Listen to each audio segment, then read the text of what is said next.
Today in Niners land, you were there, and I you was. heard the extensive talking about Dre Greenlaw and his ejection.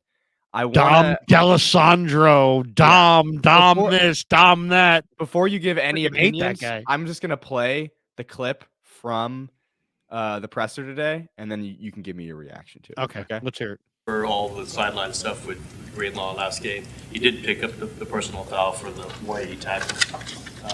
His eighth unnecessary roughness in the last 3 years. Nick called him the enforcer of this team. Obviously, that there's a physical tone he sets.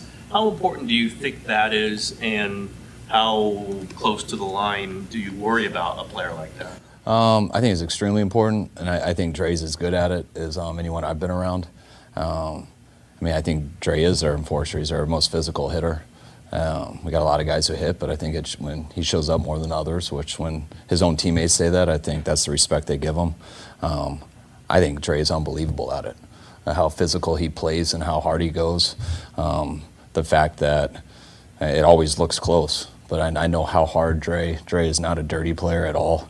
He plays one way, and he is always, that's why he was so frustrated, because he is trying so hard not to break the rules. In his mind, he wasn't completely slamming a guy. He's guy's 3 yards in bounds, and he's trying his hardest to get him down, and everything he does is physical. And if you can see at the end, he tried to let up at the last second. It was a lighter player, and Dre's pretty strong. Now, he should have been penalized for that. You can't slam a guy.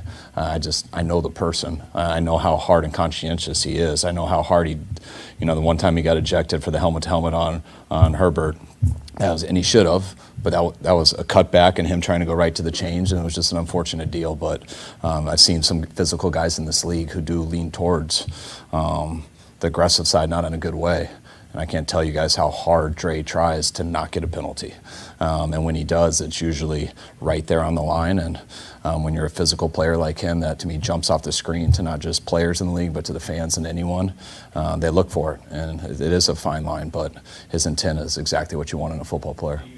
Do you excuse him for the stuff afterwards because he was touched by or is that something you still say you can't do that, react to? We show all that stuff. There was a guy, we showed on Thanksgiving, they tried to flip our player at the end of field goal. They flipped Kinlaw on his head. They got a personal foul. Chase Young pointed at someone smiling. I'm showing it all in the view, and we're all just laughing. It's not a big deal. The other player's laughing at him. Then the next day on Friday, same thing happened in the Jets game. They tried to flip a player, Jets versus Miami, and they got in a scuffle, penalties through, and one of the players went to point at a guy, and someone bumped his arm and it hit a ref in the face, and he got ejected. And so I go back and I show Chase why his point is a big deal. His intent's fine, you're smiling, you're laughing. You don't get how close this stuff is, that you accidentally hit someone in the face and you're out.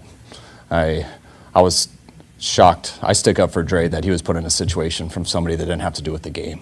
That's what bothered me. When I look at him, I still don't think he punched him in the face, but whatever that was, it's not allowed. And you can't give anyone a doubt, especially in a physical game like that. What happened last year, I know how hard the NFL and the refs are going to make sure it doesn't get carried away. So that's stuff we talk about all the time. If you get a penalty, you're wrong. And we got to work our way to always do that in every aspect. And that's what we do. I just thought it was unfortunate he got ejected for that. Had nothing wrong with the penalties.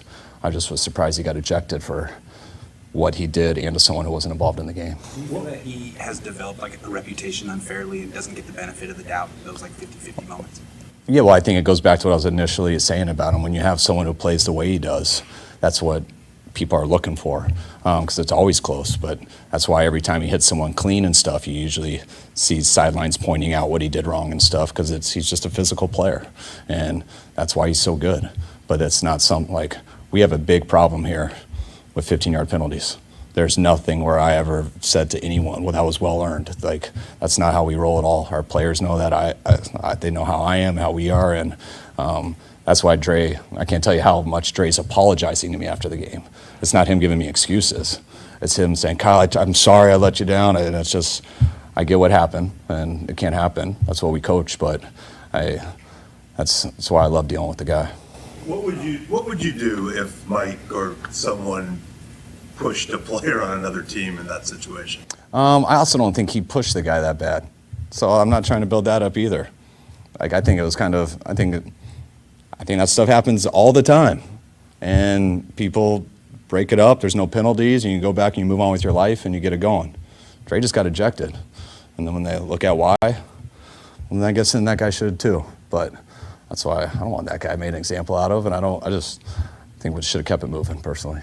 Could it be a strategy that if there's a guy like Dre Greenlaw who people know is on that line, could that be a strategy for other teams to use a non-player or coach to try to get him kicked out of a game? Oh, I can't wait till you see what we do this week. Yeah, it could be. That's why they probably did that, so it won't be. It can't be, and that's why they probably did make a deal out of that, because that can't be a strategy, and so they'll put an end to that, which I think they already have, and but that's what players do too. I mean, you know, the guys who lose their cool, and the guys to mess with, so you can get a free 15, and that's how the whole league works.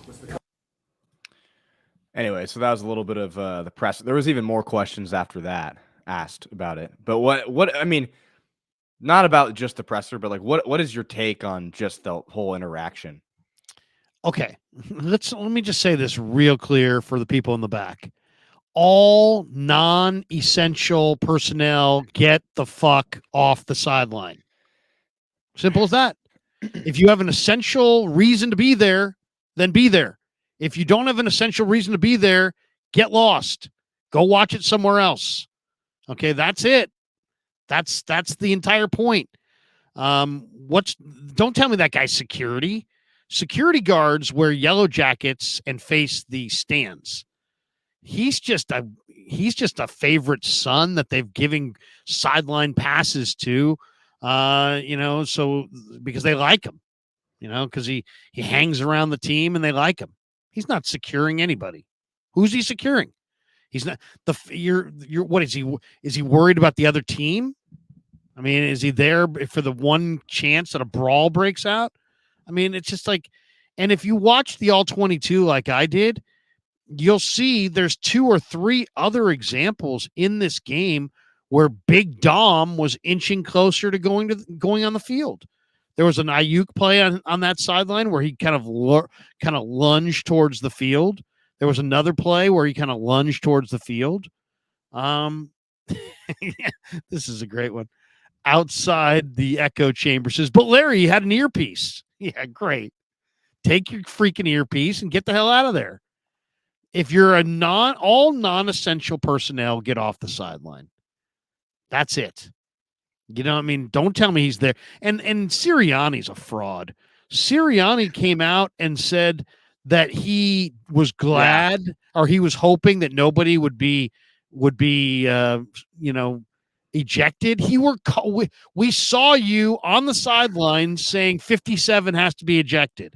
Yeah, I know. You literally said that 57, that Greenlaw had to be ejected. And now today you're going to be like, I don't want to see anybody. I didn't want to see anybody ejected. No, that's a lie. You wanted to see Greenlaw ejected. And we're laughing about it now because the Niners routed them 42-19. What if the Niners had lost this game 35-28 and they ran up and down the field in the second half?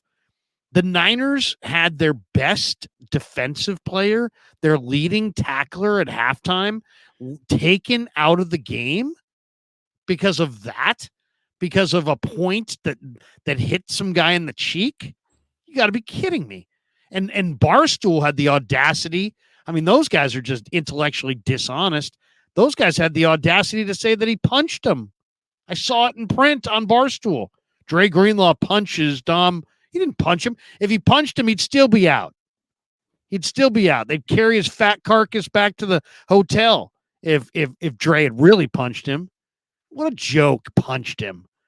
You think that's a punch? That wasn't a punch. That was like somebody pointing somebody the right direction. Here you take a left take a left at the corner, and then the on ramps on the right. Oh, I'm sorry, I nudged your cheek there. I didn't mean to, I was pointing at the on ramp. A punch. Seriously, Barstool, you're calling that a punch? Sounds like Barstool can't take a punch. So I mean, I don't know what the heck was going on there, but there's no way that's a fair trade. So the Eagles lost their voluptuous security guy, best friend, team mascot, and the Niners lost their leading tackler in the middle of a gotta have it game. I'm glad they routed them.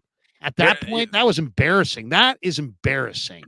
I mean, that is embarrassing. You're taking one of the 49ers best players off the field because of an interaction with a security guard where the security guard made contact with the player before the player made contact with the security guard. And it's not like there was no punch.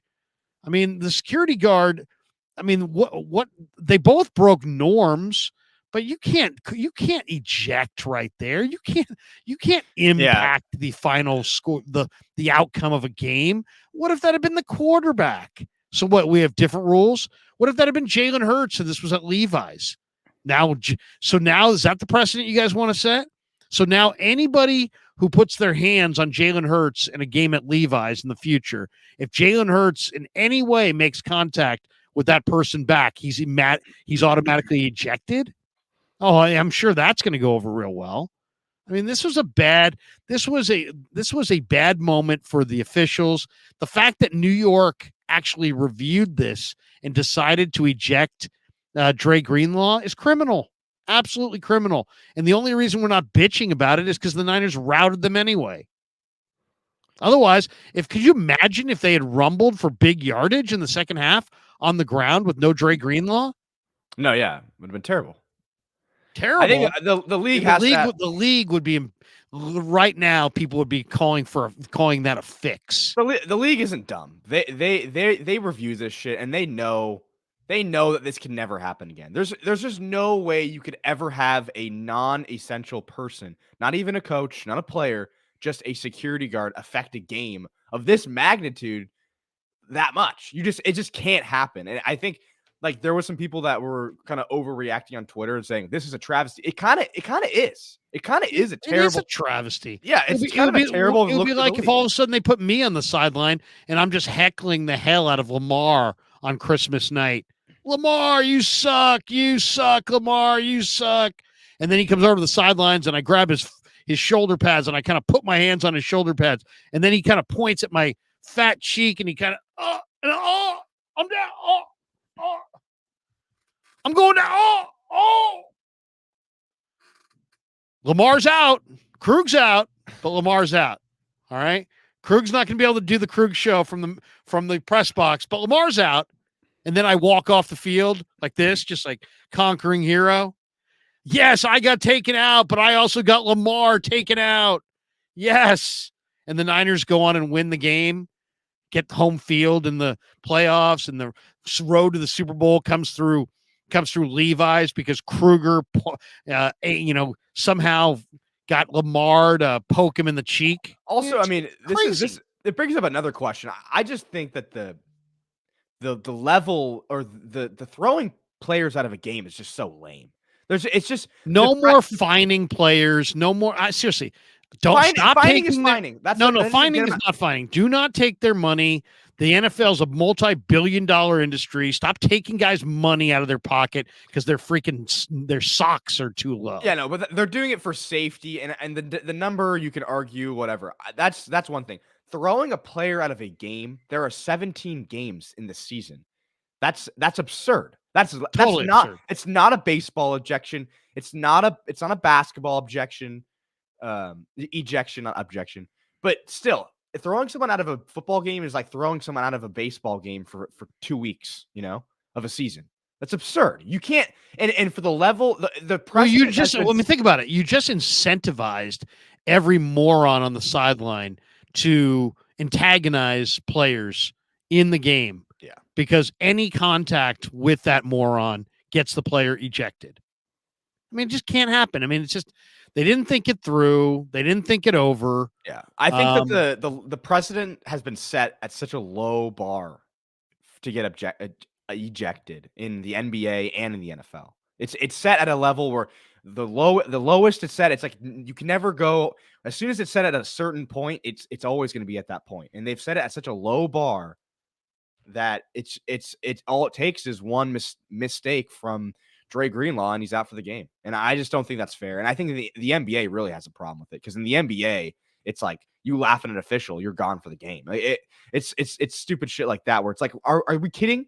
We didn't come here to watch the official officiate. We watched here to watch the players play the game. So if you're going to kick a player to the game, you better have a good damn reason. It cost a freaking GER to go to these games. You're talking about $1,000. You know, I mean, what the hell? You don't go to a Rolling Stones concert and they run Mick. I mean, come on. What the hell? I want my money back. If I go to see the Stones and you run Mick, I want my money back. You go to the Niner game and you run Purdy and Greenlaw for poking some fat guy, I want my money back. I mean, as simple as that. I mean, it's not to mention the lack of equity there. I mean, really. So there's guys that are hitting each other left and right, all kinds of violence on the field.